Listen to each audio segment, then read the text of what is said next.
Salut à tous, la gang de Uma Yoga. Je me suis installée ici un petit poste de yoga pour vous montrer deux, trois trucs tout à l'heure. Je vais vous dire que on est comme dans une période assez difficile, on va aujourd'hui juste dans la capsule que je vais vous présenter, ça va être par rapport aux peurs et liées au stress, comment on peut faire des petits exercices de yoga pour passer au travers et puis euh, permettre à notre corps. En fait, ce que je voudrais faire, c'est vous parler un peu de votre terrain. Donc, votre terrain, qu'est-ce que c'est? C'est votre corps. Donc, par exemple, quand on est stressé ou anxieux ou qu'on est dans des situations de crise, qu'est-ce qui se passe? C'est que notre système sympathique se met en action. Donc, on a le choix soit d'aller à l'attaque, soit de fuir ou soit de rester figé. Tout ça va se ressentir au niveau du mental, mais souvent de l'inconscient aussi. Donc, comment ça va se transmettre après? Ça va se transmettre par le corps. Donc, ce qui va arriver, c'est qu'on va commencer à sentir des tensions au niveau du dos, au niveau des épaules. On va se mettre à se refermer petit à petit comme ça. Donc, c'est tous des signes qui peuvent, des tensions qui peuvent vous faire penser que vous êtes en situation de stress. Aujourd'hui, ce qu'on va faire, on va juste essayer de voir quels sont les exercices, soit par les postures ou la respiration, qui peuvent nous aider à aller libérer un peu notre terrain et puis favoriser. En fait, ce que je voudrais vous dire aussi, c'est que tout ce que vous allez consommer va vous permettre aussi d'avoir un meilleur terrain. Si vous pouvez diminuer votre consommation de café, d'alcool, etc. Des choses qui sont... même regarder qu'est-ce que vous mangez. Est-ce que vous êtes rendu à manger trop parce que vous avez peur de manquer de quelque chose? Donc, juste de réfléchir un peu à quel est votre comportement actuellement et de ne pas aller dans des extrêmes. Donc, de revenir beaucoup à la respiration. Donc, quand on est dans des situations de stress aussi, ce qui arrive, c'est que la cage thoracique se comprime, le diaphragme se bloque. Donc ici, on a peu d'espace pour aller respirer, on a moins d'oxygène qui va aller dans le sang, donc on va être moins oxygéné. De sortir beaucoup dehors aussi, ça va vous faire du bien, si vous avez un petit coin de forêt, moi j'ai la chance d'avoir une immense forêt, mais si vous avez la chance d'avoir une rivière sur le bord de laquelle vous pouvez aller marcher, prendre des marches aussi, aller oxygéner le plus possible votre corps, ça va être bénéfique. Alors aujourd'hui, je vous montre juste deux ou trois choses. Puis on prend quelques instants. Ici, je vais me placer. Donc, la première chose qu'on va faire, c'est qu'on va aller chercher un peu d'ouverture. Donc, tout ce qui va être posture d'ouverture va permettre d'aller décoincer le diaphragme, d'aller trouver l'espace dans la cage thoracique, dans les épaules, d'aller dénouer un peu les trapèzes. Bien sûr, vous pouvez faire quelques réchauffements avant. Par exemple, vous pouvez aller dans le chat ou aller dans des mouvements de rotation d'épaule, de nuque aussi. On a beaucoup de tension qui s'installe dans la nuque. Et puis ensuite, vous pourrez aller dans le chien tête en bas pour aller décompresser la colonne vertébrale. Donc, je m'installe sur mon tapis. Pour aller prendre le chien tête en bas, on peut reculer dans l'enfant, allonger les bras loin en avant, puis inspirer, revenir avec les mains à la même place, ancrer les orteils dans le sol. Et à l'inspire, on soulève les genoux, les fessiers et on vient allonger le dos.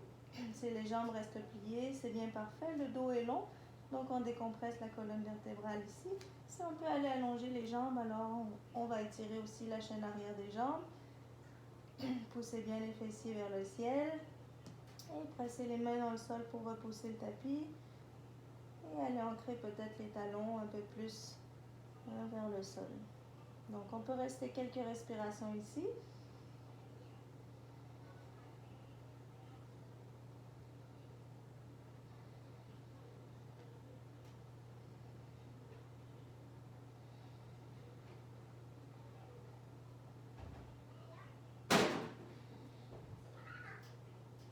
Puis ensuite, vous pouvez redescendre et on va s'installer dans une posture qui s'appelle Birjmasana.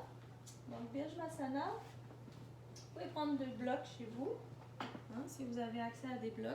Donc, je vous montre plusieurs postures d'ouverture rapidement, juste que vous ayez une idée. Donc, je vais favoriser les postures restauratrices. Pourquoi? Parce qu'elles vont aller chercher plutôt le système parasympathique.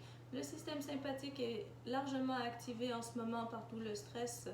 Ce qui arrive quand on est dans des périodes de stress, on active le système sympathique. Donc là, on veut aller rééquilibrer en activant plutôt le système parasympathique. Donc je place un bloc en dessous de mes omoplates et un bloc en arrière de la tête ici. Je peux venir l'ajuster à la pointe des omoplates avec mes mains. Et ensuite, je viens déposer la tête, l'arrière de la tête sur le deuxième bloc.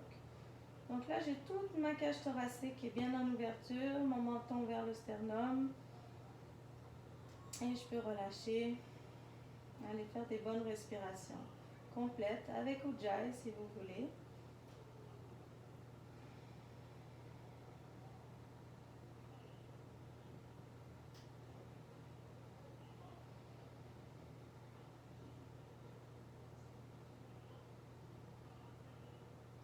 Vous pouvez rester comme ça plusieurs minutes tant que c'est confortable pour vous.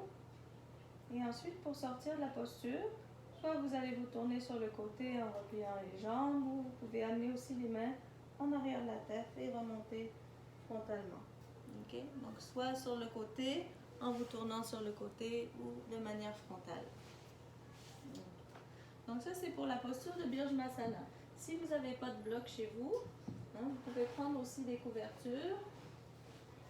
Puis on pourrait installer un Setu Bandha avec couverture. Donc on plierait nos couvertures. Vous savez, si vous fréquentez le studio, comment plier les couvertures. Donc vous pourriez avoir 2 ou 3 couvertures. Okay. Je vais en placer 3. Peut-être 2, ce serait suffisant. Puis pour aller dans Setu Bandha, ce qu'on va faire, c'est qu'on va laisser les épaules se relâcher au sol. On va prendre une sangle si on en a une. Si on n'a pas, on peut prendre une ceinture. Et je vais venir m'asseoir ici sur le bout de mes couvertures. Bien sûr, si vous avez un traversin, vous pouvez le faire sur votre traversin. Puis ici, on va rester. Je peux m'attacher les jambes avec une sangle, donc au niveau des cuisses. Et puis ici, je m'arrange pour aussi que la pointe de mes omoplates arrive sur le bout de la couverture. Donc mes épaules vont arriver au sol. Et mon menton bien rentré vers le sternum, mes jambes allongées ou pliées, dépendamment de ce qui se passe dans mon dos. Vous pouvez aussi mettre juste une couverture, ce serait suffisant.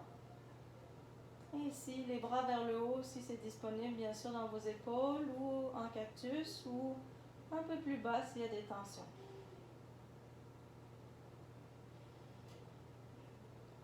Même chose ici. On peut se relâcher. On fait des bonnes respirations complètes avec Ujjayi. Si vous avez un petit oreiller pour mettre sur les yeux, vous le placez. Et puis je ne reste pas trop longtemps ici, mais vous pouvez rester à peu près entre 3 et 5 minutes si vous voulez. Pour revenir, vous pouvez juste replier les jambes, vous tourner sur le côté. Avant de revenir complètement en posture assise, vous restez un moment sur le côté. Puis ensuite, vous pouvez venir vous descendre. Donc, ça va être les postures que je vous propose aujourd'hui pour aller chercher de l'ouverture de la cage thoracique. Il pourrait aussi avoir la posture de la couverture roulée au niveau des omoplates. Ça peut être une bonne posture. Faites-le tous les jours, pour préparer votre terrain, pour trouver l'ouverture. Faites-le au réveil le matin. Puis ensuite, vous pouvez aller faire vos exercices de pranayama. Donc, par exemple, on pourrait choisir, si on est stressé ou qu'on est un peu plus anxieux, on pourrait aller chercher Viloma 2, comme on pratique des fois au studio, plutôt le soir. Donc, Viloma 2, prenez votre couverture, vous la pliez en accordéon, comme ça ici. Vous gardez les franges vers la tête, la partie la plus stable pour le bas du dos. Et vous venez vous installer sur votre couverture. Vous rabattez les franges sous la tête. Et là, vous avez exactement la bonne posture pour aller faire vos respirations. Je vous invite à placer une main sur le ventre, une main sur la cage thoracique si ça vous aide à bien sentir le mouvement respiratoire. Vous pourrez aller faire des respirations complètes. À l'inspire, Le ventre se gonfle, la cage thoracique se soulève jusqu'en haut des clavicules. Et à l'expire, le ventre se dégonfle, la cage thoracique redescend, reprend sa place. Et engagez la fin de la respiration jusqu'à Mula Bandha, jusqu'au périnée. Inspire à nouveau, le ventre se gonfle, la cage thoracique se soulève jusqu'en haut des clavicules. Et expire d'abord, ventre. Et cage thoracique et on va jusqu'en bas. Donc vous pouvez le faire quelques fois en juste des simples respirations complètes. Déjà c'est très apaisant. Puis ensuite vous pouvez rajouter Viloma 2 toujours en gardant votre Ujjayi, donc petit sablier au fond de la gorge. Et là vous allez inspirer en une seule fois et vous allez expirer en 3 temps. Donc avec des rétentions. Donc si je le fais une fois, ça donne ça ici. J'inspire, ventre, cage thoracique, clavicule et expire. Ventre, rétention, 1, 2, expire, rétention, 1, 2, expire.